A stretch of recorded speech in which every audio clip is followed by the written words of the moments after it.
Good evening, my family. How are you all doing on today? Today is What the F Wednesdays, and this is a day where I come to talk about things that make us say, What the F? So, as many of you guys know, the Tyree Nichols case has been inundating our screens on social media, TV. It's been the topic of discussion, as many of these cases are with respects to police brutality. So it's nothing new. So I've been keeping up with what's been said. I've been watching what has been said. I've been listening. I've been analyzing. I've been wondering what my community is thinking about in terms of the Tyree Nichols case. Not actually the brutal beatdown by five officers who happened to be melanated. Not actually the beatdown, which was horrific. I take it that most of you guys have seen the beatdown so far. I take it that way. You can let me know if you have seen it or not. But I presume that many of us have seen that beatdown, and many of us has formulated an opinion of what we have seen. But the news on the street is that gruesome beatdown of the unit known as the Scorpion Unit has been dismantled. So not only are we going to talk about that today, but I'm going to share my thoughts about what is happening here. And I'm going to let you guys into the history of America with intervening and preventing crime, the programs that they come up with, the studies that they have conducted, the reports that they have come out with. And I want you guys to tell me on your own, not through my own influence, but tell me on your own if anything has changed since the 80s and 90s. That is what we're going to talk about today. So, yes, we are going to talk about the brutal beatdown because I have not been back on here since the beatdown. So, we are going to talk about that. Or should I say, the gang killing, because that's what it was. It looked like a full out gang. I couldn't even tell they were police officers. They looked like the Bloods beating up a Crip member. That's what it looked like to me. Or for all the people who are Crips who might feel some kind of way, we can reverse it. At the end of the day, 6 to 1, a half a dozen is the same thing to me. It's like the Crips beating up a Blood member. However you want to look at it, however your eyes want to see it, it was a gang beat down to me. That's how my eyes saw it. But we're going to talk about that today. We're most definitely going to go over that today. And we're going to talk about the mayor. Now, y'all do know the mayor, right? I don't want y'all to pretend like y'all don't know the mayor, CJ Davis. I'm not going to get too much into her background on this video, but we're going to talk about what she represents. We're going to talk about what her plans were that pretty much sold her, in my eyes. We're going to talk about all of that stuff. So, in between time, I want you all to do what I've always asked you guys to do: share the video. Share the video as we get into the specifics, not only of this case, but some of the things that I believe that is contributing to the violence that we're seeing, the breakdown in many people. I'm going to talk about how this is violence is manufactured.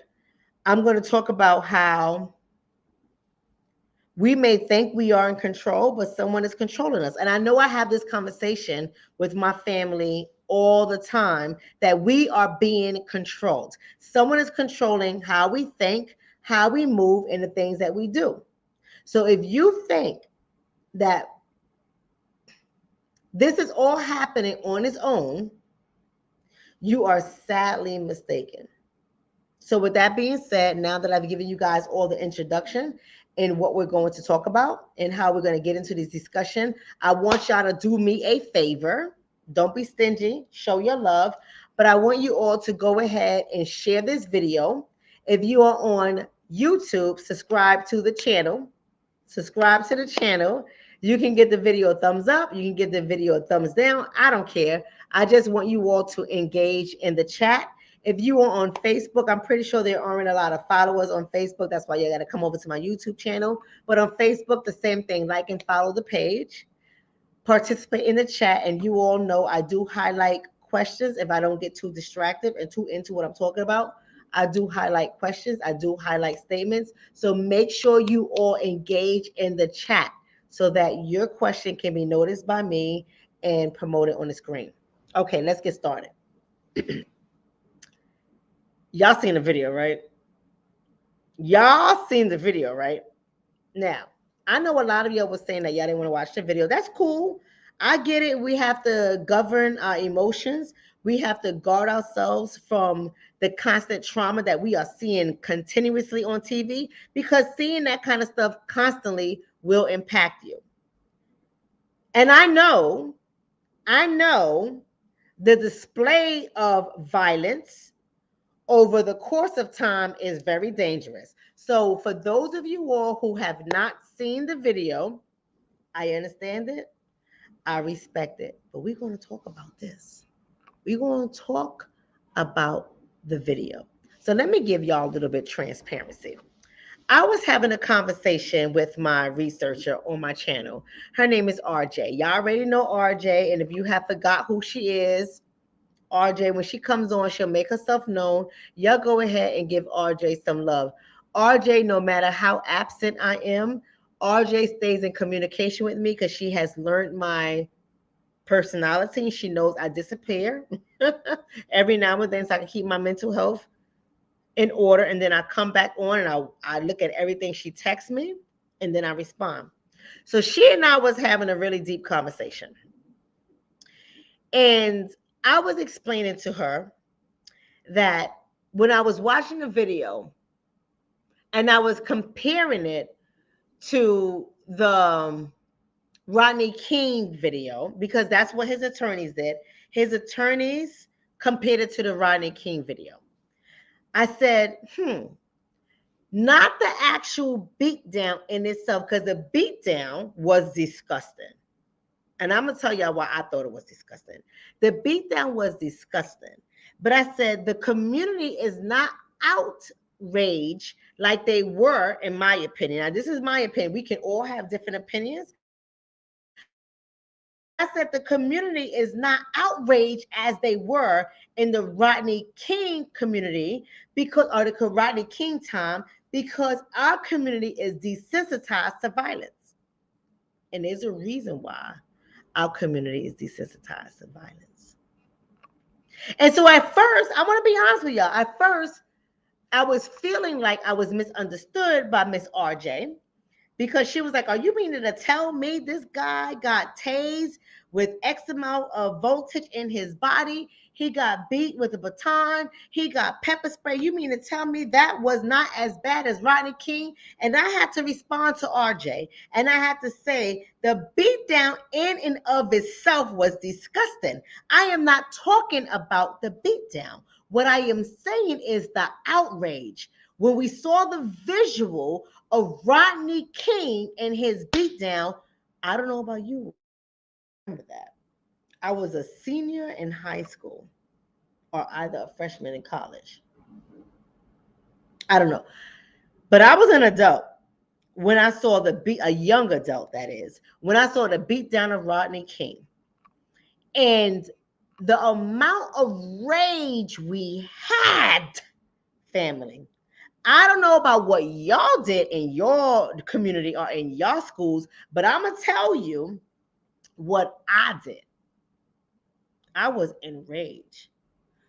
We, in my school, tore shit up. I ain't gonna lie to y'all. I ain't gonna act like I was innocent. I don't know why I was mad, but I was mad. I was mad that when the video came out and they showed how Rodney King was beat the hell down on the streets, that was enough for me to get angry. And I was a young adult. I had to be like 18, 19 years old. I was a young adult and I was ready to kill people, because I was so shocked and surprised about how they treated this man. And this man kept getting up and they kept beating him down. And I was like, who the hell does that? Where is the humanity? And y'all think I'm a terror right now? You should have saw me when I was 18, 19, 20 years old. I was even worse. I don't know why all races love me. I didn't know why all races wanted to marry me. I don't understand it, because I was a terror and I was racist.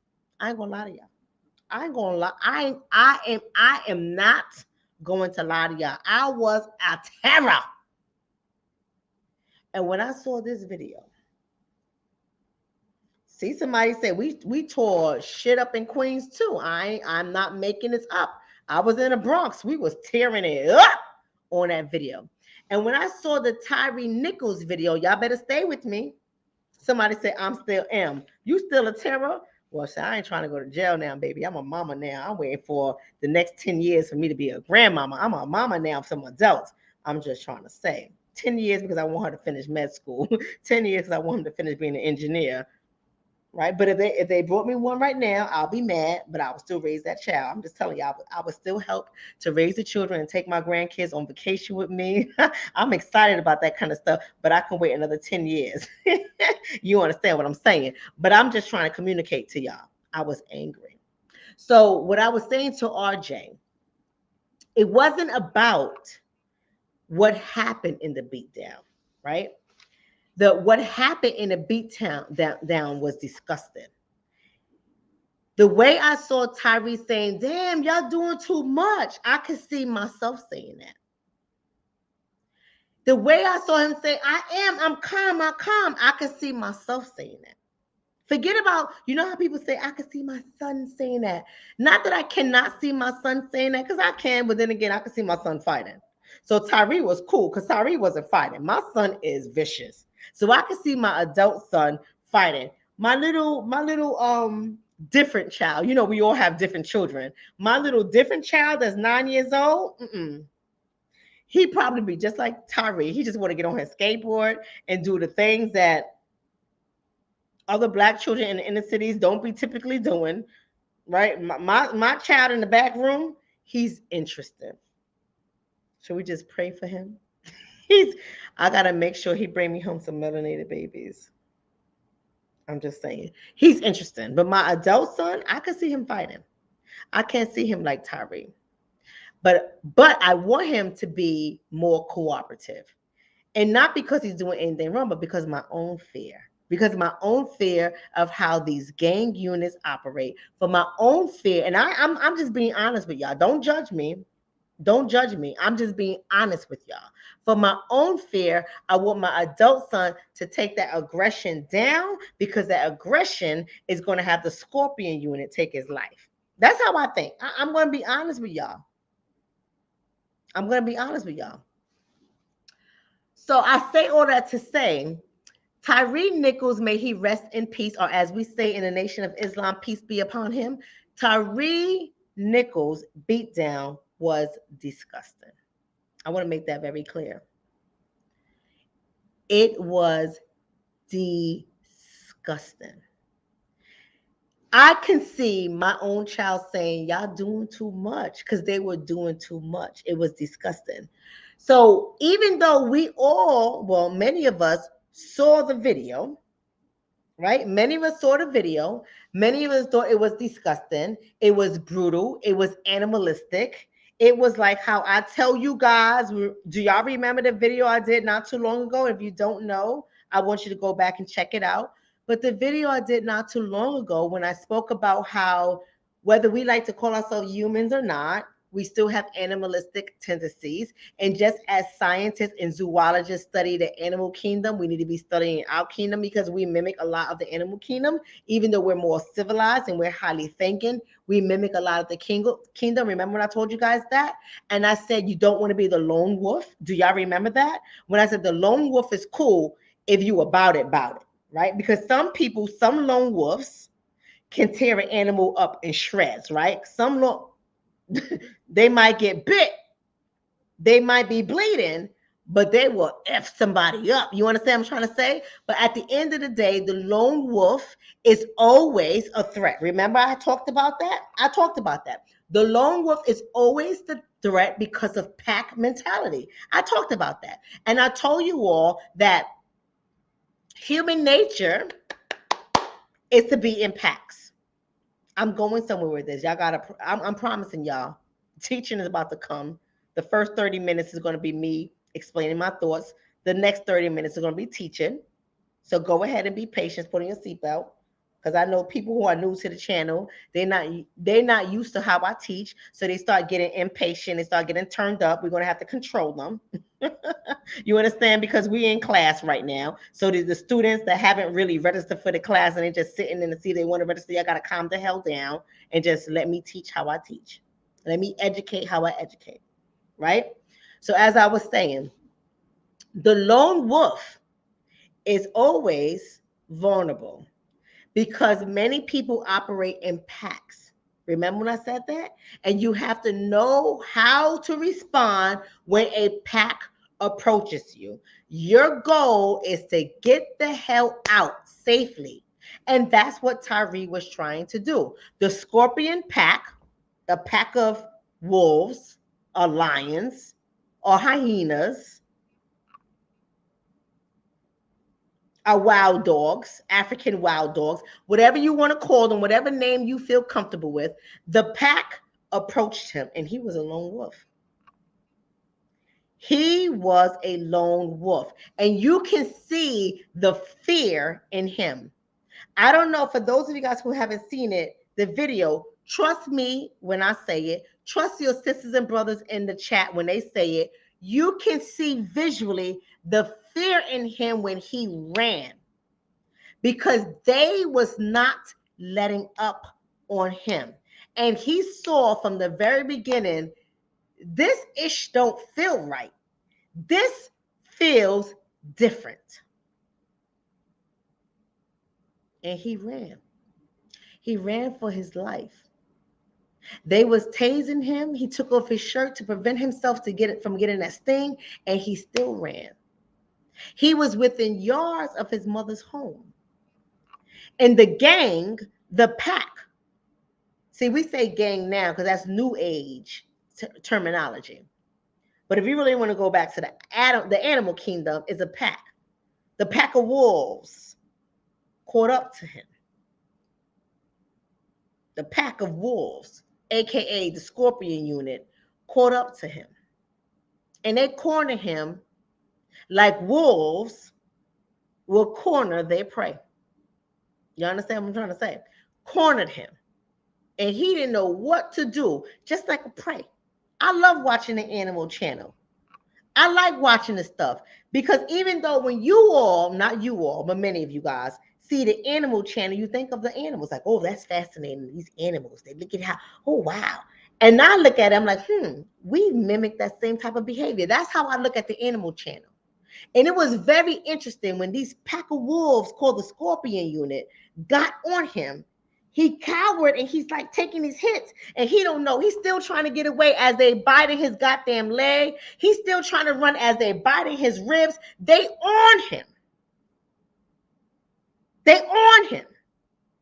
And he's trying to get away. And the reason why I think so many of us did not react the same way that we did with Ronnie King is for this reason, but y'all got to hold on for a second. Let me back up. I know you're like, what reason, Dr. Sean? I'm going to tell you in a second. Calm down. Let's back up for a second. We desensitize. I already told you that. If you let mainstream media tell you, mainstream media would say the reason why we have not reacted the same way as we did when Rodney King happened is because these officers have already been fired. That's what the media would tell you. They have already been fired. Accountability is already being taken. 2 more officers who happen to be non-melanated have been fired. You know, they always like to throw the non-melanated. Listen, baby, listen. I don't know what y'all saw in that video, but what I saw in the video, the people that was getting beat down, the people that was doing the beat down, all of them were melanated. And then they throw in the 2 non-melanated people, of course, and I'm going to tell you why they do this in a second, because I'm almost over my conversation here with y'all before I get into my teaching. They do that to upset you all, because y'all wasn't angry enough. Y'all wasn't angry like y'all were with Rodney King when there were 5 officers that were white, non-melanated, beating his behind down.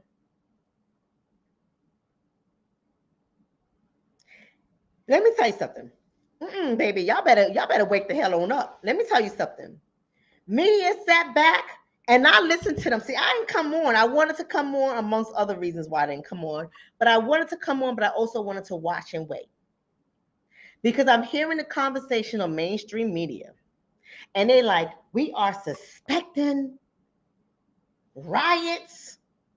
We hope the protests remain peaceful. We are expecting angry ninjas. You know that's what they wanted to say. Now they can't say that on live TV. But you know the liberals got your mind all effed up. They wanted y'all to be some angry ninjas. They like, we are expecting violent protests. They was bringing in all the shots. George Floyd, Michael Brown, Eric Garner, Rodney King. We are expecting buildings to be burned down. We are expecting police officers to lose their lives tonight. And then nothing happened.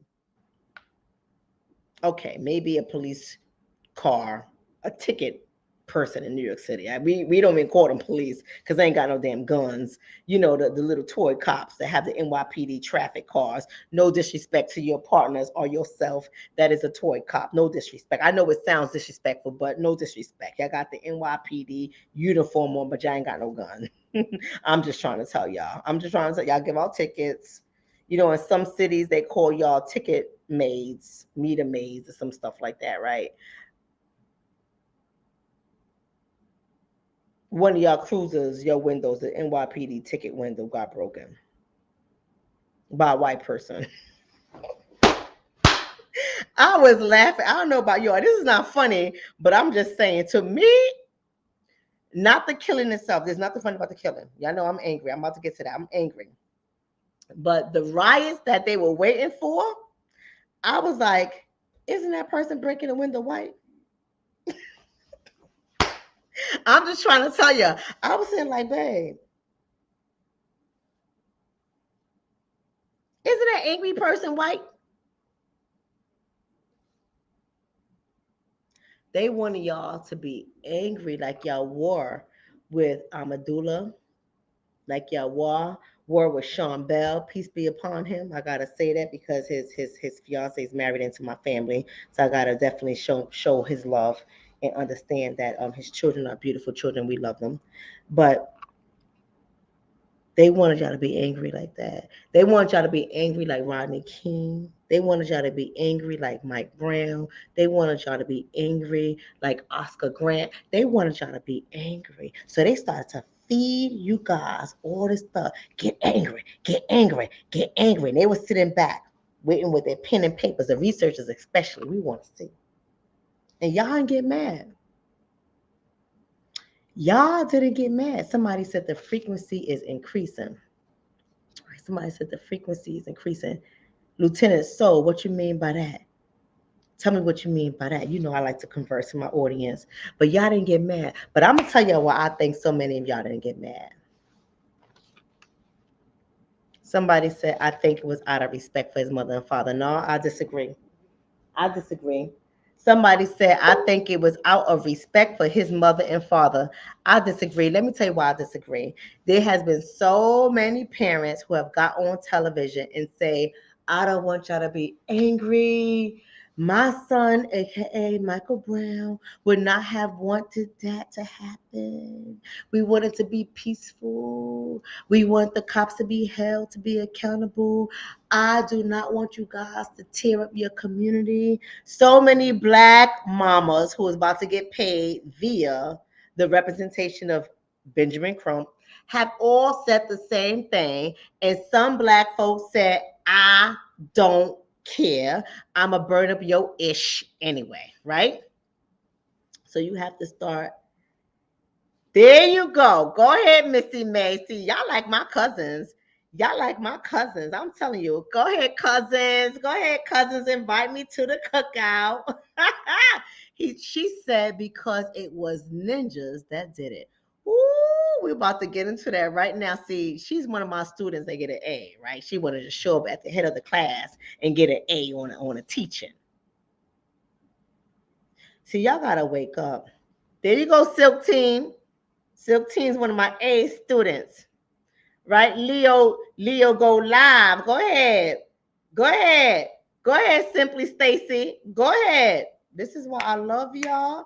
I love y'all. I have not met most of y'all, but let me tell y'all, I love y'all. And if I was to meet you, you can ask the other person that met me in New Orleans. I would give you a hug. I would talk to you. I would introduce you to my partner. We will have a great conversation. We will sit down and have a great conversation because I love y'all. I love y'all. Y'all waking up, baby. Y'all waking up. Let's not get it twisted. They was banking on y'all to get angry because y'all they have been studying you behinds for a long time. They have been studying you all for a long time. And we all know with somebody's mama, pappy, daddy, grandma, auntie, cousin, sister, baby mama, baby daddy. We all know when you get on there and say, I want this to be peaceful, you already know how we do. We're not going to say, yes, we're going to be peaceful. Kumbaya, my Lord. Don't burn it down. We're not going to say that. Y'all already know we're not going to say that. Come on. If we angry enough, we going to tear shit up. And I already told you guys the number one time, listen, I ain't going to march. I'm being real with y'all. So don't be like, Dr. Shonna ain't never out here marching with us. No, I'm not. I wear heels every day. I'm not trying to march. I'm just trying to tell you that. I ain't trying to march. But if you want me to write a mean-ass email, I write an email. You want me to write a letter, I write a letter. If you want me to get on the telephone, good evening, this is Dr. Shonna Etienne. How may I help you? I will be on the phone complaining. I'll be asking for everybody's email address. I will make sure I send a certified letter that you have to sign for. If you need me in that area, I'm your girl, baby. If you need me to research some policy, I research some policy. If you need me to go down to Washington, D.C. and lobby, I have a petition in our lobby, absolutely. But I'm not against y'all burning shit up. I'm just saying, I know a lot of y'all are. And I'm not enticing it. I'm not enticing violence. I'm just saying, as I said many a times, I understand people's frustration. Now, as long as you don't come burning my community, I'm good. I'm just being honest with you. But if you angry, whether I agree or disagree, because I don't agree with it, I want to make that very known. I don't agree with it. But if you angry and that's how you express your anger, express it. We'll deal with the consequences later. But that ain't going to happen in this case. That is not going to happen in this case. Let me tell you why that's not going to happen in this case. I'm going to tell you why. Because we desensitized, family. We are desensitized to violence.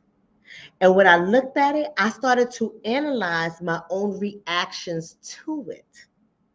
I was like, look like a bunch of gang members. You know what it reminded me of? Now, I know many of you guys didn't grow up how I grew up, right? And so I'm so happy where I am today. But it's not how I grew up when I was growing up as a child. You understand what I'm trying to say? About in the Bronx, so y'all been with me for a long time. Those of you who know me, I grew up in the Bronx, and it ain't uncommon for 30 people to jump in your ass while you're walking home from school. And you ain't gonna win all 30 people, but you better get one of their asses. You understand what I'm trying to say? Especially if you was popular, and y'all already know chick was popular, right? Especially if you was popular, you gotta get one of their asses, stomp one of them motherfuckers out. You understand what I'm trying to say? Stomp one of them, deal with the consequences later. Deal with the consequences later. Y'all already know how it is, right? So when I think about it, I was like, remind me of one of those fights where you're like, yo, and everybody run up to see what's happening, but no one get involved. Like we see today. Everybody's recording, but nobody's getting involved. And you're like, yo, that's fucked up. And everybody know it's messed up. But nobody is saying, yo, chill out. Nobody's pulling anybody apart. You know, it's always like one of those gods and earths type of people from back in the hood. But there was no gods and earth type of people there on that night. Y'all understand what I'm trying to say? Shout out to all the gods and earth people in the Harlem. You understand what I'm trying to say? Gods and earth, kings and queens. And no. You know what I'm talking about. When they show up, When they show up, that those are the people that break up the fight. Nobody else is breaking up the fight because people are entertained by violence.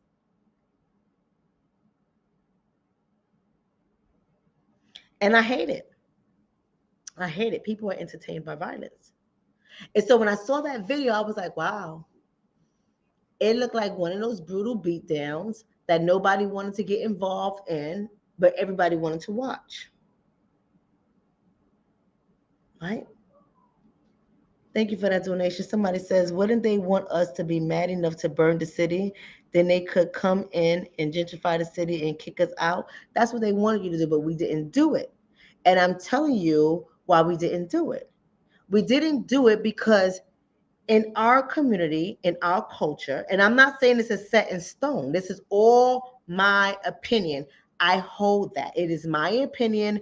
Don't be getting into my inbox showing me no research articles, because just as many research articles that you can send me, I can send you opposing views. There's two sides to every story. I can send you opposing views. But what I'm saying to you all is many people in our community is so desensitized to the crime that happens by us on us. Right? And even if it's brutal, and even if it's deadly, for some reason, it doesn't shake us to our core. For some reason. Think about it this way. Have you guys ever watched the news? I hope you haven't. If not, I could show you some videos. But have you ever watched the news where there's middle schoolers that have jumped somebody and it's a brutal attack on that youth? And all the children are around watching this youth get stomped out. And then next thing you know, that youth dies. Maybe not on the scene, but the next day from a concussion or in a hospital, whatever the case is, that youth dies. And everyone's like, oh my God. But nobody stopped it because we're so used to the heinous, violent, pack mentality behavior. See,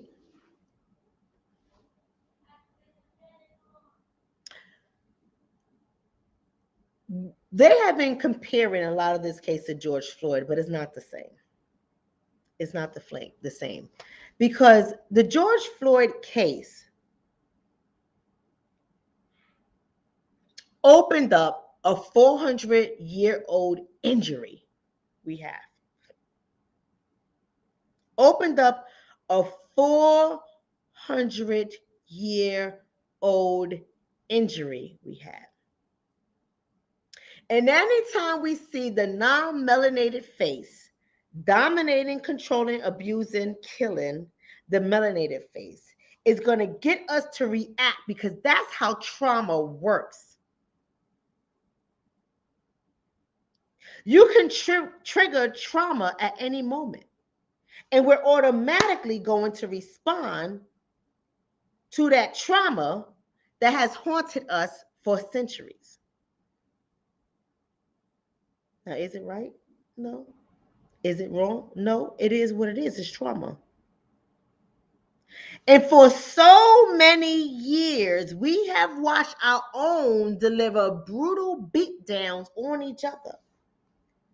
And even if it disgusts us, it hasn't shook us to our core enough to be enraged. Instead, we're hurt. Many of us are more caught up on the fact that it was Black officers that would treat one of their melanated brothers or sisters like that than we were that they killed somebody. You understand what I'm trying to say? We were more upset that the melanin in their skin matched the melanin in our skin. We was more upset about that than we were that somebody lost their life.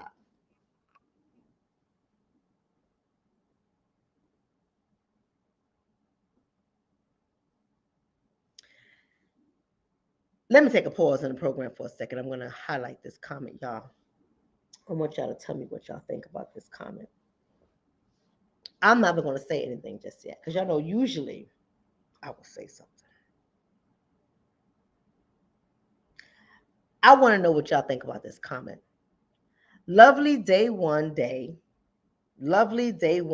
says, That dude, Tyree, said he was proud of how white his son was at birth. Colorist. Karma always collects.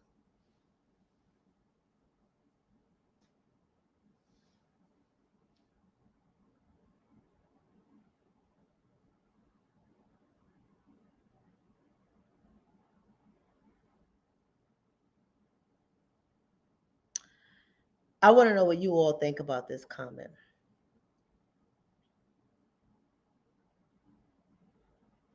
I put it out there. I highlighted that because it was enough to pause me. It was enough to pause me. But it's because it shows how desensitized we are as a people. It shows how desensitized we are as a people. Let me say this to you, lovely day one day. Many of us have done things in our lives that karma is going to come and get our asses for if she has not already done so, or it, or they, whatever you want to identify as, because I know we all get to choose what we identify as, and I respect that.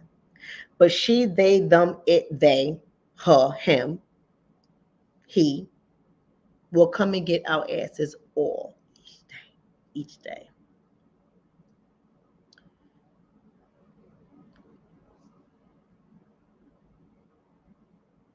Karma is an individual lesson. Karma is reciprocal energy that never dies. And any word we speak out of our mouth will ignite or impregnate karma. So when we speak on the death of someone, we are initiating, or impregnating karma to deliver. Do you understand what I'm trying to say? I hope you're getting what I'm trying to say. I hope you're getting what I'm trying to say. So when we put out negative energy into the universe, the only thing karma can do is return and deliver, right? Like Robin Cooper says, karma has no expiration date. The only thing karma will do is deliver, is deliver. I can get out here and say 101 things about other people that I hear on social media that's saying some things that is reckless, that is harmful, that is disgusting. But I don't say anything like that. I try to mince and manage my words as much as possible, because I know how powerful karma is. And I understand how karma will deliver whatever you put out. So even when we think our statement is so innocent, we just making an observation. We are not all knowing. We are not all knowing. We are not the creator. We cannot make those observations, assessments, judgments, criticisms. We cannot do that, because it will be returned to you, because karma is everlasting. It is a boomerang. It comes back. So you better watch it, baby. Now, I'm not telling you what you said is right or wrong. That is none of my business. You can say what you want to say, beloved. You can believe what you want to believe, beloved. But let me tell you, when karma get up on your ass, you better be ready. And it's not going to come in the same form. You may be thinking, well, I ain't never get beat down, so ain't no karma. But baby, if your children get beat down, baby, you better be ready. That's all I'm saying. You better watch it. You better watch it. A lot of people don't believe in karmic energy. Woo! know a lot of people don't believe in karmic energy, but when I look at their family line and I look at their generational pathology and I look at all the stuff that happens in their family and how it existed in the mama, in the grandma, in the great grandma, and the children, and I watch everything, I say, woo, woo, woo, somebody was hot on that karma, baby. That's all I'm going to say. I'm not here to say whether or not the comment that he made about the color of his child's skin, because all black babies are born light, right? I'm not here to say that. That ain't none of my business. That ain't neither here or there. What is of relevance is the fact that he was beat down in the street. What is of relevance, he was unarmed. What is of relevance, he did not do anything that would warrant that level of aggression. What is of relevance is this unit has a pack mentality. That is of reference. What is of relevance is so many people in our community think, well, I'm not like those thugs on the street. If I have no reason to be pulled over. I'm a law-abiding citizen. And even if I get pulled over, I know how to handle myself. I hear that all the time. I see it all the time. I see it all the time.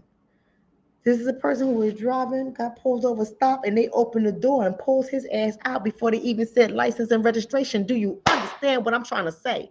Before they even said license and registration, they pulled his ass out of the car. Imagine being stopped before they even ask you with their flashlight, do you know why I pulled you over? They didn't even ask that question. Do you know why I pulled you over? Unlike many of you guys, what I got is not only an ID, but I got a gold card. You scaring me, officer. Can you call my man? Can you talk to the officer of the force that I know? you scaring me. Because they don't play no games. He didn't even have a chance to give their asses a gold card. He didn't even have a chance to say, here's a PBA card. He didn't even have the chance to say, my name is Tyree. He didn't even have the chance to say, hello, officer, may I ask why you pulled me over? He didn't have a chance to say, good evening. He didn't have a chance to say anything. Do you understand what I'm saying?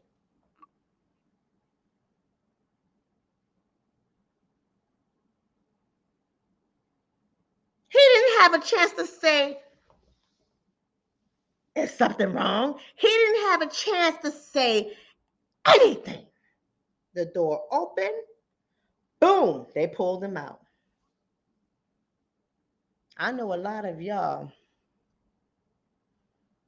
good old melanated folks, I know a lot of y'all would think, I got pulled over many a times and none of that happened to me. I don't understand what happened. I got pulled over 1,000 times and none of that happened to me.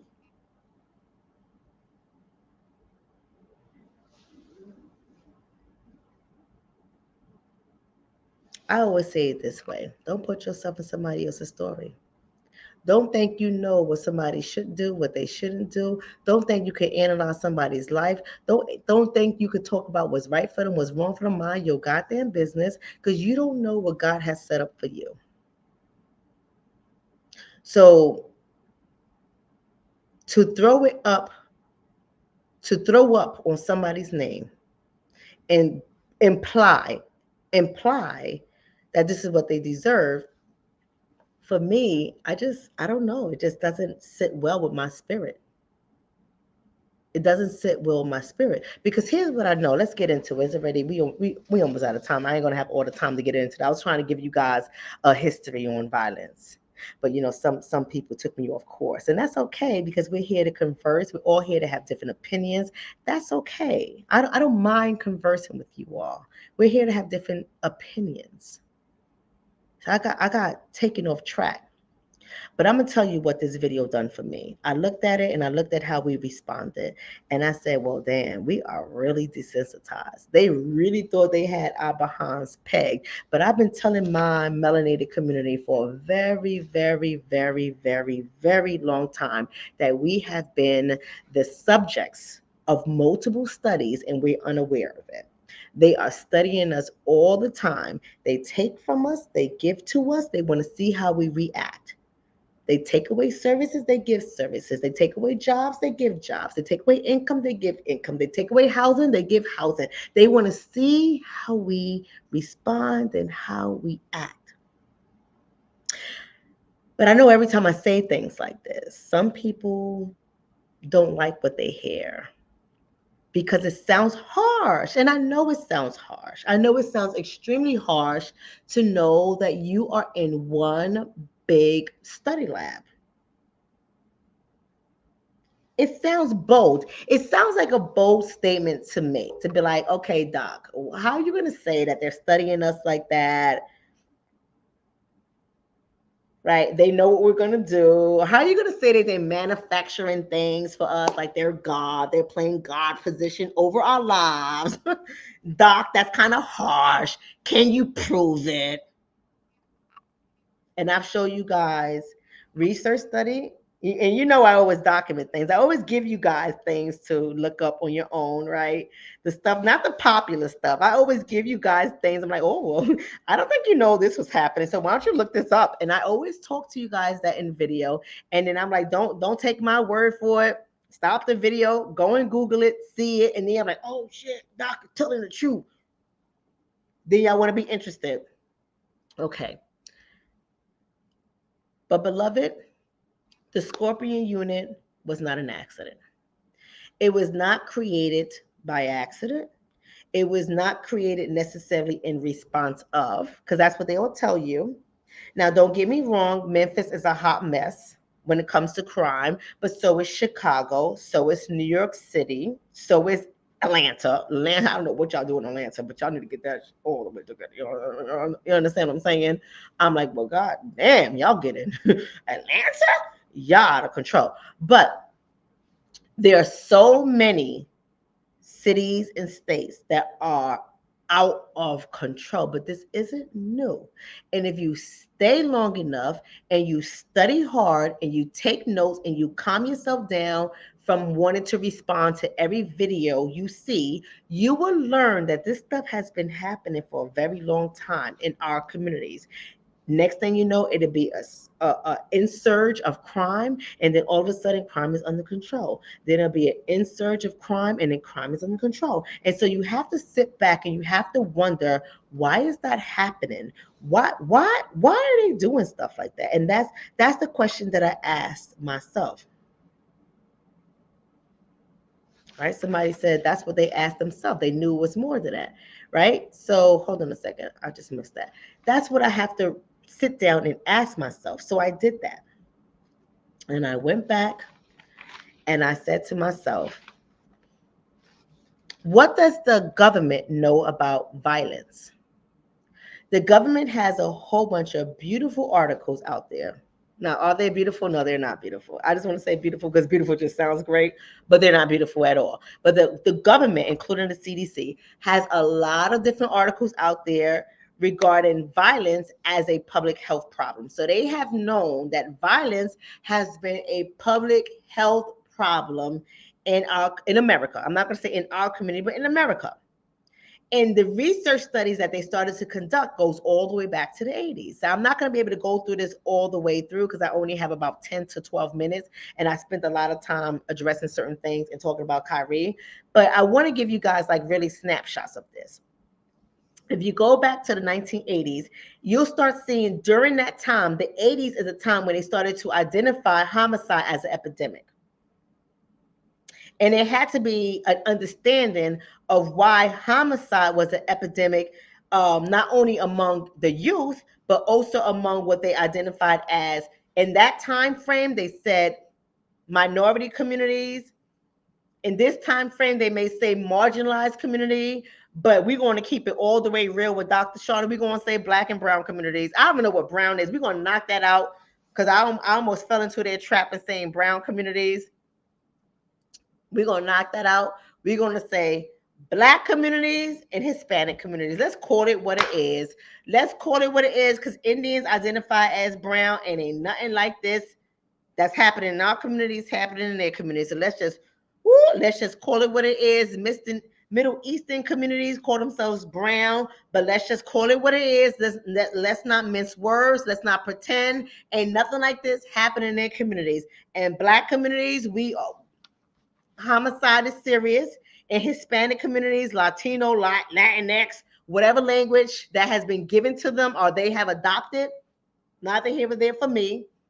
It happens in a community, but we're not going to turn around and say Black and brown, because we know a lot of people identify as brown, and a lot of people do not experience homicide rates like our community does or Hispanic communities do. Let's just make that very clear. And I'm not indicating that there is a collision, because there is not. I'm not saying that. I'm just saying, I'm just being as objective as possible, that when it comes to these two communities, those rates are out of control. They are epidemic numbers. I'm just saying. I'm just saying. And as a society, America has sought solutions for a problem with all due respect. Listen, check this out, y'all. I know I got to get out of here in 10 minutes, but from a problem that they have created. See, y'all have to understand that this is the history of our country. They create problems and then they look for solutions. I'm not even going to talk about the pandemic turned epidemic that happened in 2020, March 2020. I'm not even going to talk about that, but that's just an example of how they create problems and then look for the solution. I know some people are going to miss that, and some people are going to get that, but I'm going to let that sit on y'all for a second. When we think about it, we know, based on study after study after study, in order to decrease the occurrences of violence and crime, there must be behavioral modifications. So they studied this. They said, if we're going to decrease homicide rate, if we're going to decrease crime rates, if we're going to have a decrease, and we're going to improve the lives and then the conditions of these communities, these marginalized, social work words, right? Marginalized communities, we need to increase employment. They know what works. Don't let them fool you, baby. They know what works. We need to increase employment. We need to increase educational success in services. We need to improve household compositions, try to keep families together as opposed to tearing families apart. And we need to improve the overall health care and mental health services. This is back in the 80s. This is back in the 80s. They did studies to determine what will work. And they looked and they watched what was happening, and they said, we think we have an idea of what the social problems are. We think we have an idea. They sit back and they watch long enough to see what's happening. This is back in the 80s. They let things happen. Check this out, y'all. Check this out, y'all. Because some of y'all are going to be able to relate to me. Some of y'all are going to see exactly what I'm saying. They let things happen so they can study it. We got to see what's happening here. Why is this happening?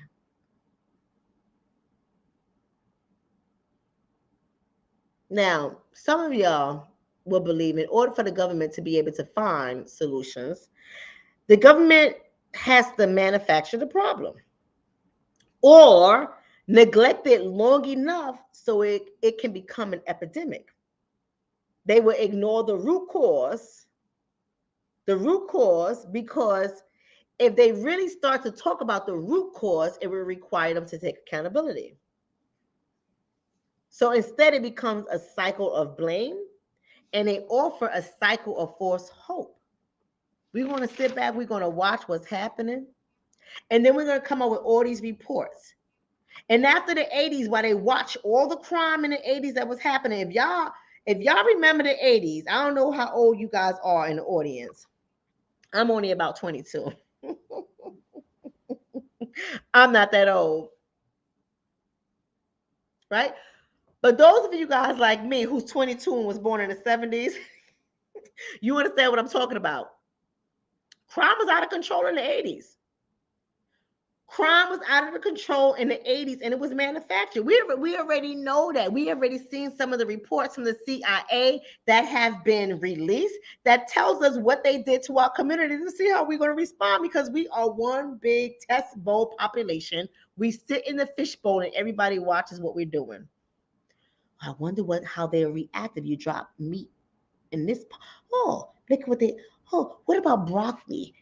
Drop broccoli in here. They didn't like the broccoli that much. That's weird. I thought they would like the broccoli. Yeah, drop a gun. Oh, they seem to be fascinated by guns. Oh, wow.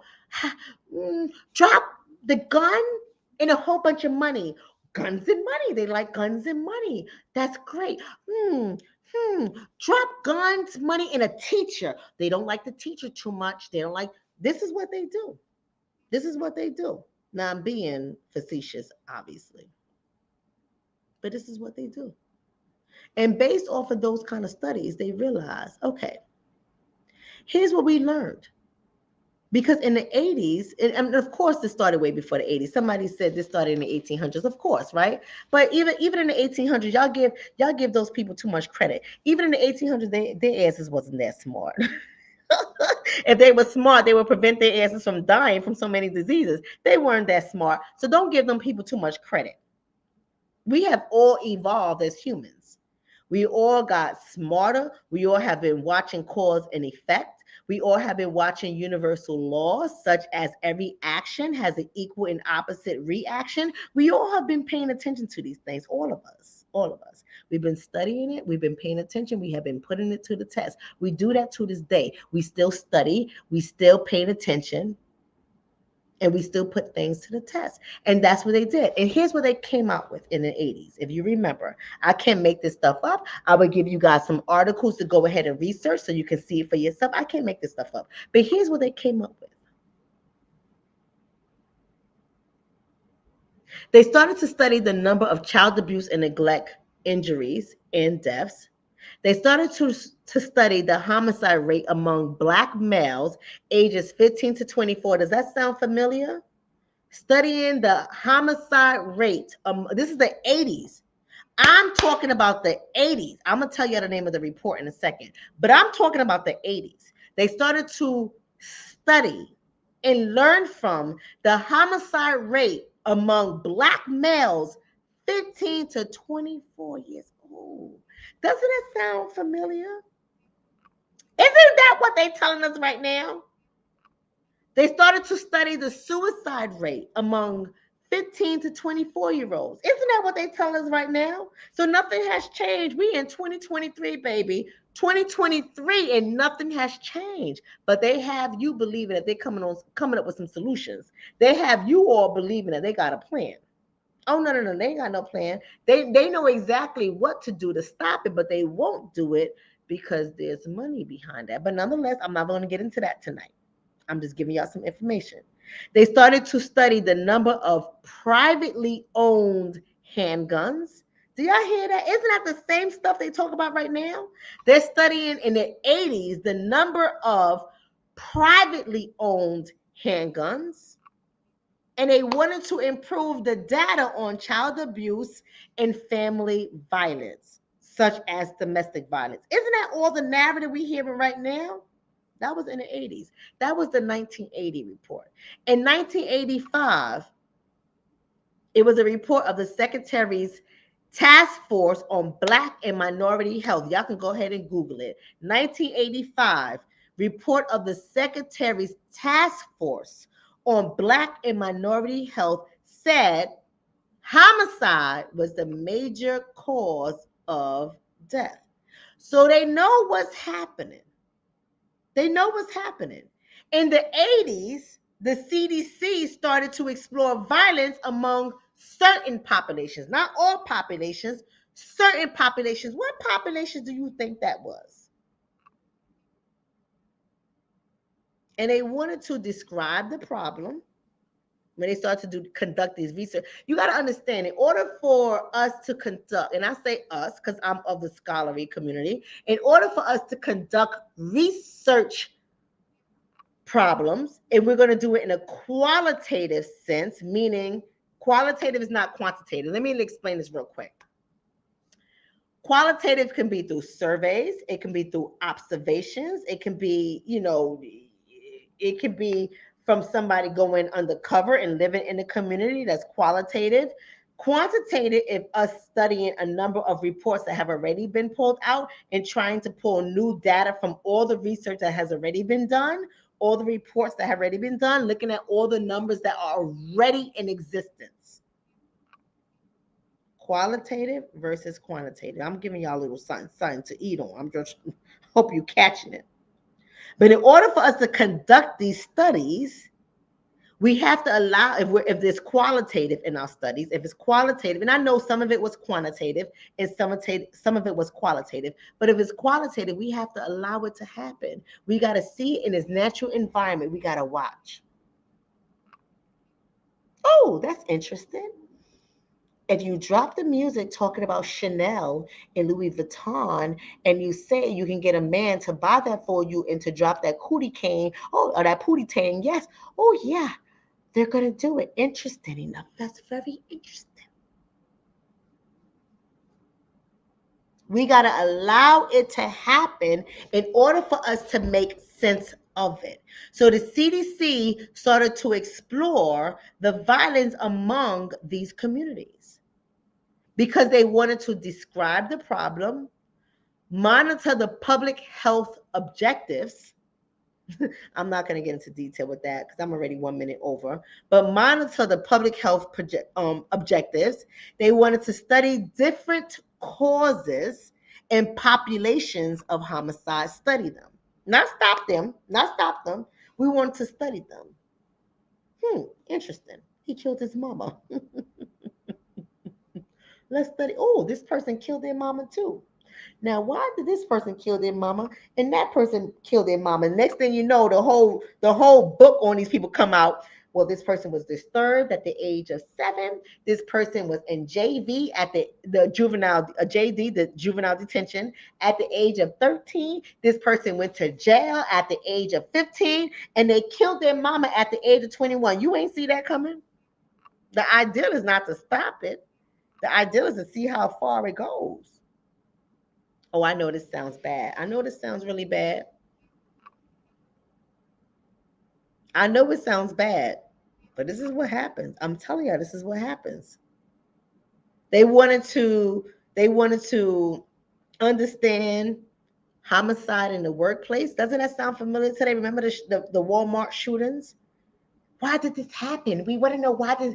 You want to know why this happened 40 years later? You still trying to figure out why homicide in the workplace happens 40 years later? Didn't y'all have a whole goddamn study in 1985 report of the secretary, and you still trying to figure out why homicide in the workplace is happening? Stop playing me, people. You know why this happens. They wanted to describe patterns of homicide among marginalized communities. This is the 85 report. They want to understand patterns. If it happened once, it'll happen twice, it'll happen 3 times. Patterns. If it happened with mama, it happened with daddy, it happened with the child, it happened with the grandchild. Patterns. They want to understand patterns of violence. Understanding patterns of violence in marginalized communities. They wanted to study physical abuse. Isn't that still the study they're doing, physical abuse? So you mean to tell me you haven't figured that ish out in the 80s? In 2023, you still trying to understand a child abuse and neglect? They want to quantify homicide via access to firearms. This is in a 1985 report of the Secretary's Task Force on Black and Minority Health. You still trying to understand homicide and access to firearms in 2023. Isn't that the conversation in 2023? So what happened in 1985? Y'all ain't learned that yet? Oh, they know what's happening. You a fool if you think they don't know what's happening. Go ahead, the political trap. Self-destruction. We're heading for self-destruction. Oh, baby, but that ain't no self-destruction. What we did not know, it was manufactured destruction. But manufactured destruction doesn't go well with the lyrics. Manufactured destruction, no, it don't go well. It ain't. You guys ain't gonna start singing that. It ain't self-destruction. It's manufactured destruction. There was a shift that happened in the 90s, right? It was a shift that happened in the 90s. So in the 80s, they were studying it to identify and describe what was happening allegedly. In the 90s, a shift occurred. Now, the public health officials in the 90s, remember, they already in the 80s, they have already identified homicide as an epidemic. So it was already a public health issue. So in the 90s, they shifted from describing the problem. All those problems I named, so they wanted to describe it. They wanted to identify it and describe it. They shifted from describing it and they wanted to get into prevention. How do we prevent it? So now that we know what's causing it, we got to start thinking about prevention. How do we prevent it? So now we got to start analyzing prevention. This is in the 90s, y'all. This is in the 90s. If y'all remember the 90s, the CDC was responsible for publishing the prevention of youth violence. Y'all can go ahead and read that article. It's a very interesting article, long, but it's interesting. It was called The Prevention of Youth Violence, a Framework for Community Action. The Prevention of Youth Violence, a Framework for Community Action. So once they realized what they already had, they came up with all these ideas and they outlined steps necessary toward prevention. These are the things we have to have in place to prevent crimes from happening, to decrease crimes in our community. And then in 1993, violence prevention programs started to pop up all over the place. They popped up in schools, they popped up in communities. They realized that if we advertised violence prevention in schools, in communities, in organizations, on buses, on trains, if we advertise prevention and people read this over and over and over again because they were exposed to it, it might just do something.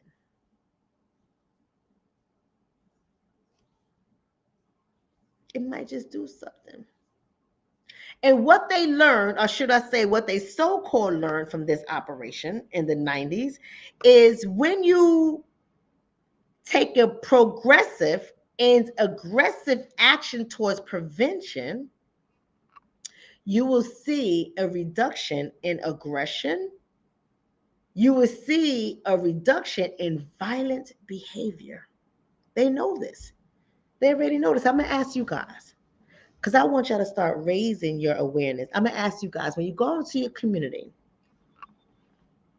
how many of you all in your community see advertisement toward programs that lead to the reduction of aggression and leads to the reduction of violent behaviors?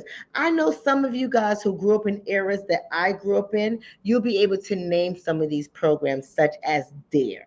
DARE, right? You guys will be able to name some of these programs that you remember that was fed to us over and over and over again because they knew from studying our asses in a fishbowl what works. So I'm going to ask you guys, wherever you are from, tell me where you are from and tell me where you see those types of advertisements currently being listed. Now, I know, y'all don't judge me. I work in the hood. Don't judge me, y'all. I work in the hood. I love what I do. But I don't live in the hood. So y'all don't judge me. Y'all don't judge me. I'm just trying to say, don't judge me.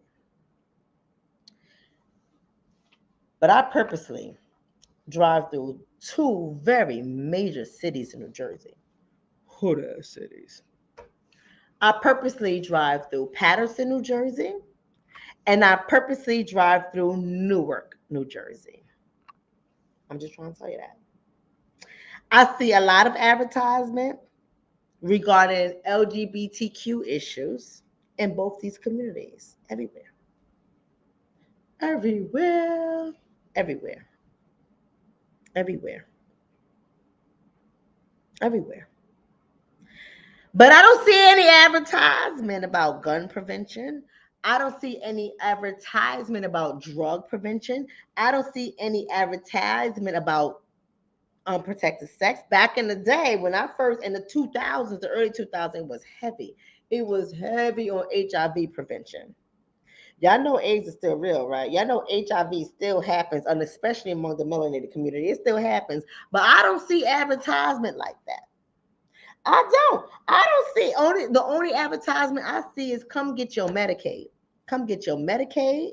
Come get your Medicare. Come get your low cost and free health insurance. Come get your housing subsidy. That's what I see. But I don't see those prevention things that they know they put out in the 90s because they know that it worked.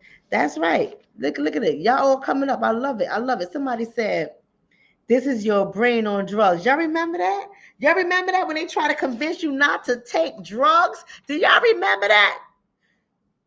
This is your brain. And it's a fire plan sizzling with the oil, and then they crack the egg. Y'all remember those commercials? And they crack the egg in the pan, and they saying, this is your brain on drugs. Oh, yeah, baby. Crack is whack. Y'all remember that? Crack is whack. Crack is still around. Listen, crack is still around, baby. I had a client on crack.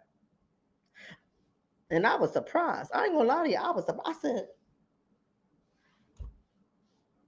they still got crack around? Baby, I forgot about that. I forgot about crack.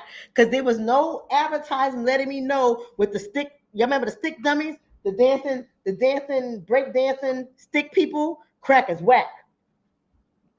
With the break dancing, crack is whack. Man, baby, look. I forgot about them things. I forgot that crack was still whack. Right? Somebody says say nope to dope, right? And og to drugs, right? Y'all remember those things. Where are those programs at now? Because in the 90s, they said we know what works. We know what works. So all these campaigns started popping up all over the place. Where is it at now? This is what they learned. And we proactively put it out there, we know it reduces aggression. We know it reduces violent behaviors. They had programs that specifically address social ills in our community, emotional well-being. They had programs that address behavioral competencies, conflict resolutions, family environments. This was booming in the 90s. And not only was that booming in the 90s, check this out, y'all. Check this out, y'all. Let me tell you something. I know a lot of y'all ain't going to hear this, and this is debatable. This is debatable. It's different for everybody. It's different for everybody. My experience ain't going to be your experience. So y'all got to tell me what y'all experience are, right? But I can only go by my narrative, my experience. But I respect everyone else's experience. But I don't know about y'all, and I'm not trying to get political, but everything I'm talking about is political. I ain't trying to persuade you guys one way or another. I don't care what you do. But I'm telling you, everything we talk about is political. I don't know about you, but can I tell y'all?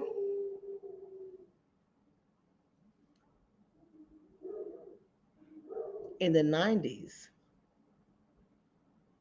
and the early 2000s, the late 90s, early 2000s, y'all already know in the early 2000s who was president, right? I was balling. Now I'm not gonna say I'm not balling now, but I'm balling, but I ain't balling. You understand what I'm trying to say? I'm balling, but I ain't balling. But in the 90s, y'all, at my age, I accomplished more than many people accomplished at 40, and I was in my 20s, early 20s. But nonetheless, early 20s, in the late 90s, early 2000s, I accomplished more in my life in those days than I did at this age where I'm at in my 40s.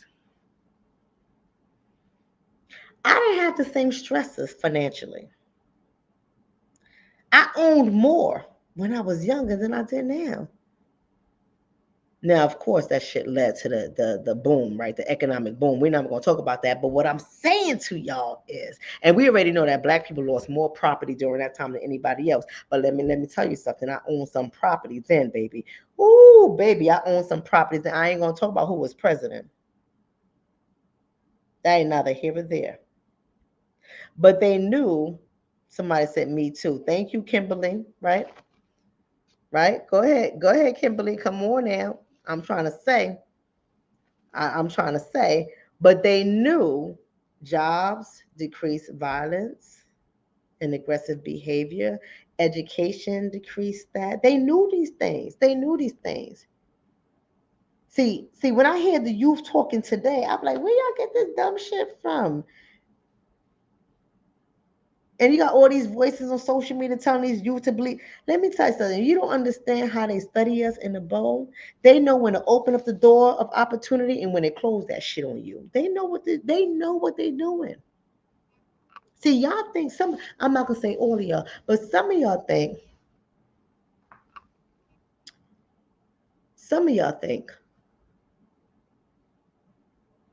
this is all new.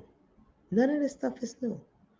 All this violence that has been manufactured has been in existence for a very long time. For a very long time. None of this stuff is new. So when we look at this violence that's going on, the only thing that's going to make us jump out of our seat, get it back to the lesson at hand, and I'm out of here.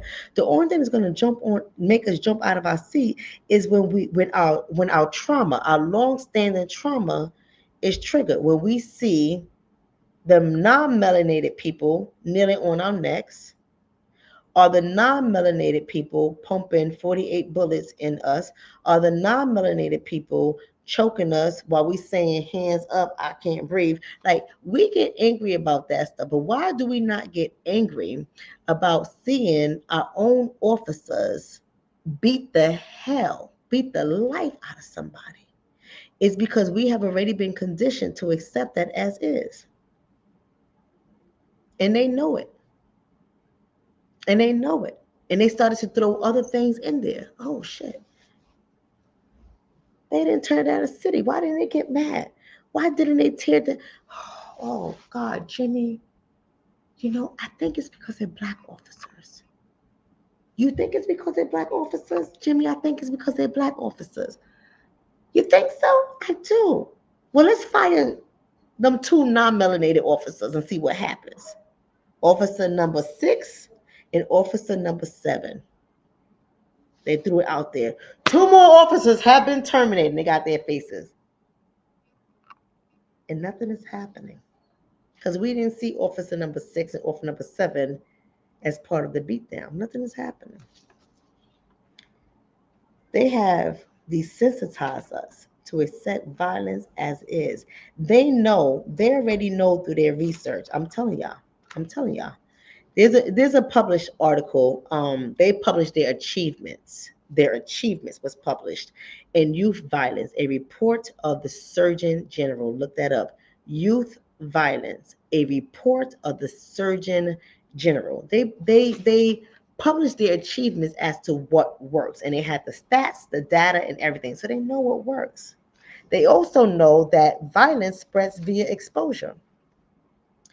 You show a lot of violence constantly, just like as you know, healing spreads through exposure. You have advertising healing, advertising prevention, advertising knowledge, understanding. You advertise those things, we heal the community. But also, if you expose the negative, if you show the drug use, if you show the alcohol, if you show the naked women, if you show the gold teeth for the guns and the gold chains and all this stuff, you show that. You show people beating each other down on World Star, well, hip hop, whatever the hell that show is, social media. If you show all these things over and over and over again, it has the same effects. It has the same effects. So they know that violence is a learned behavior. They know that repeated violence leads to psychiatric illnesses. They know this thing. This is in their studies. You can look at the reports yourself. They know this. I'm not coming up with this. This is what they wrote in their own reports. They know that closing the disparity gaps work. They know that creating healthy mind campaigns work. They know that regulating social media content and marketing works. They do it for some populations. Some populations, you can't say anything disparaging against them. I ain't going to name the populations. That's not the here or there. You guys can say it. But some populations, they know if you control the nasty things that people will say about these populations, we can control that narrative and we can take away the attacks, which it works. So they know if you control the content that's put out there, it actually works in reducing these things. But they don't do it for us. They don't do it for us. They know if you have targeted recruitment, it works. If you targeted recruitments for schools, medicine, social services, law enforcement, it works. They know that. They know that. So here are the things I want you all to consider, and I'm out of here for tonight. I'm 20 minutes over. I'm out of here. We already know that promoting violence is a hefty price, and it affects everybody, right? We know that violence affects everybody. You can be a police officer like the Memphis 5, or they changed it now, the Memphis 7. They wanted to add in the 2 non-melanated folks, so now it's Memphis 7. But we always going to know them as the Memphis 5, right? They're going to know us as the Central Park Jogger 5, and we're going to know these other animals as the Memphis 5. We already know how media works, right? So even though they threw in the 2 non-melanated people, we're going to forget about them next week. They're strategic. They know what's going on. We are going to forget about their asses next week, but we're going to always remember the Memphis 5. So with that being said, we already know that promoting violence pays a hefty price, even among the Memphis 5. They're no different than you. They're no different from me. They watch social media like we do. They don't see advertisements like they do. They don't have people that work among them that's talking about positivity. Everybody's talking about negativity. Everybody's talking about catching one. Memphis streets are hot. Don't get it twisted. I know some of y'all like CJ because she's a black woman. I know how black women are. They get excited about other black women doing big things, but not all black women doing big things are good. I'm just trying to say. So don't get excited. CJ got her history too. CJ got her history too. Whether you like what I'm saying or not, that's on you. But she got her history too. And she knew exactly what was going on when the Scorpion unit was created. Don't y'all sleep on that. Don't y'all sleep on that. She knew exactly what was happening when that unit was created. Don't sleep. She knew that she picked the thugs of the thugs.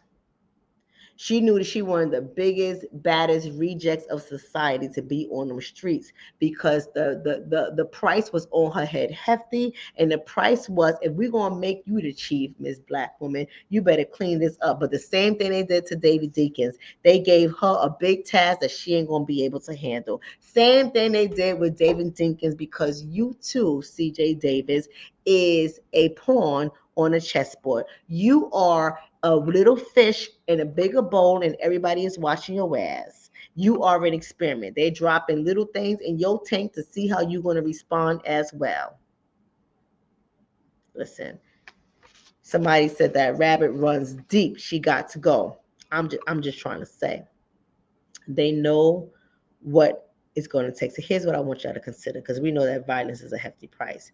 I want y'all to understand all levels here. What are you doing in your family to re-educate your family members? I don't care how old they are. I don't care how young they are. What are you doing in your family to re-educate them regarding violence? What are you doing in your family to make sure the members of your family are stellar, tip top, and par when it comes to education? I'm not saying they got to be A1 students. I'm not saying that. But education needs to be a conversation around the table that it is of the utmost importance. You have to make sure you are waking up to take your children to school. You have to make sure you're waking up to do their homework. I'm not even talking about college. I'm just talking about the general education, because everything starts with a developing mind. What are you doing to make sure your children understands education on all levels? Don't get caught up in the bullshit. Don't get caught up in all these voices out here that's telling you you ain't got to teach your kids that. That's the problem now. Y'all listen to these voices and your kids are monsters. Be very alert of who you are allowing your children to listen to. Be very alert of who you are listening to. The same people who are telling you what you ain't got to do, they don't live the same life you do. I can guarantee you that. They don't live the same life you do. So be very careful about what you are allowing to enter your mind when it comes to education. Be very careful of what you allow yourself to think when it comes to law enforcement, because we can be angry, we could be upset, we can burn down statues, houses, courthouses, police stations, cars. You can do all that you can do, but you are not prepared to police your own community. I'm just trying to tell you that. Whether you like it or not, I'm just trying to tell you how I see it. You are not prepared to police your own community. So what are you telling your children about law enforcement? What are you telling yourself about law enforcement? How are you prepared when it comes to law enforcement? Don't talk a lot of ish about law enforcement and you be the first one on the line calling 911 for your savior to come. I'm just trying to tell y'all. I'm just trying to tell you, we have a lot of individuals in our community that is not well. I deal with them on a day-to-day basis, every day. Every day, I have one of my clients right now in the hospital. In the hospital with no family. This is a true depiction of what our community looks like. No family.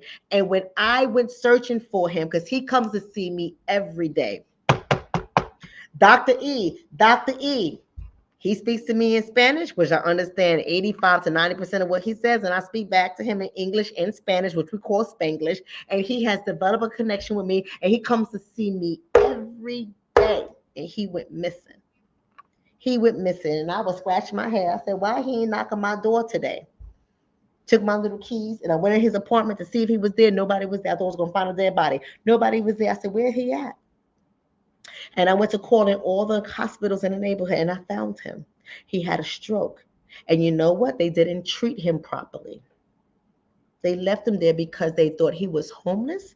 They didn't know what condition he was in prior to they getting him. They didn't know if this was a new stroke or an existing stroke. So they didn't treat him properly, and now he has damage.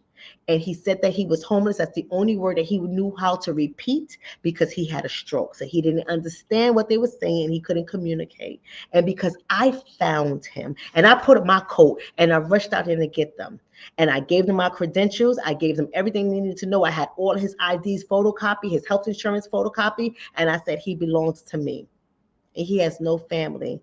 And she said, "I'm glad you showed up, because we didn't know what to do. We thought he was already like this. But now that you're telling me he's always been verbal, now we know it's greater than what it was." He did not get the proper care and treatment.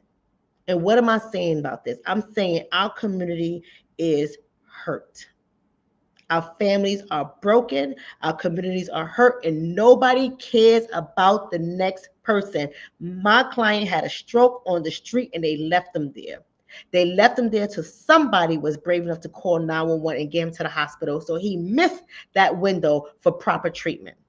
And now he is damaged. Do you understand what I'm saying? Because there is no family, there are no friends, there is nobody for this man. And that's what our community looks like, because we have gotten so far away from community because we have allowed them to tell us what it looks like. And what it looks like is governing your own. Don't engage with nobody else. Don't say good morning. Don't say good afternoon. Don't care about your neighbor. Don't go looking for your neighbor. Mind your business. Don't say nothing to them. They won't say nothing to you, and everybody is good. This is what we have come to believe about each other. It's inhumane. It's inhumane. It's disgusting. It's disgusting. It is disgusting. So I say that to say, you want to prevent these things from happening. Education, education, education, education, education is key. Education on family, education on education, education on law enforcement, education on medicine, on medical procedures, education on entertainment. Education is key. They're not going to educate you. They know that education works, but they're not going to educate you. They're going to feed you the very knowledge, the very, not knowledge. They're going to feed you the very poison, the very visuals that will affect you, that will negatively impact you. They're going to feed that to you. They're going to break down your mind. They're going to break down your family. They're going to break down your income. They're going to break down your living. They're going to break down your community. They're going to break it down, and they're going to see what's going to happen. And that's what they do. That's what they do. They manufacture crime. They manufacture hate. They manufacture sickness. They manufacture it all. And I haven't even talked about inflation today. I haven't even talked about how inflation is manufactured and how inflation leads to everything you're going through as well. Oh, that's another conversation for tonight, but I can't get into this. 10:15 is my bedtime in 15 minutes. I gotta go take a shower, wrap up these locks, go to bed, and see your asses all next week. By the way, my birthday is Friday. My birthday is Friday. So I only say that not because I want y'all to celebrate with me, but I do want y'all to celebrate me. But that's not why I'm saying it. I'm saying it because I'm not going to be here. I'm not going to be here. I'm going to disappear.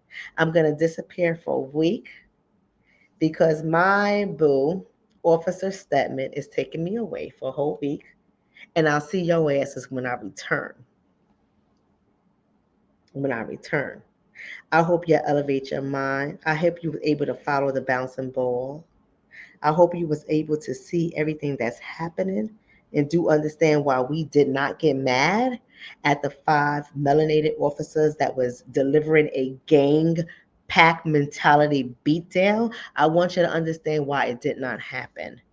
I want you to understand that they knew it was a possibility that it wasn't going to happen. They was hoping it was going to happen by feeding y'all a whole bunch of bullshit, but they realized when it wasn't happening, they were trying to give you the enemy that they told you is your enemy. Here, let's throw in this white officer.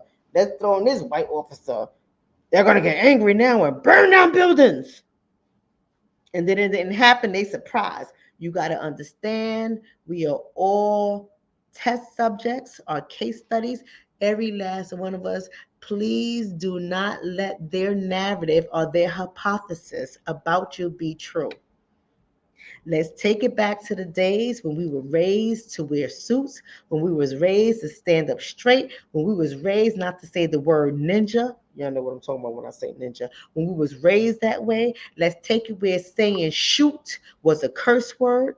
Let's take it where we say damn was prohibited. Let's take it back to those places of our children. Let's take it back to how I have my children. It is not hi, Shonna. It is hi, Miss Shonna. We say miss before the names. We say good afternoon. We say excuse me. We say, may I ask you a question? We say please. We say thank you. Let's take it back to those things because we have gotten so far away from those things and they want us to. Because as long as we move further away from the light, they can replace it with the darkness. And the darkness looks like what we saw in that gang mentality beatdown on Tyree Nichols.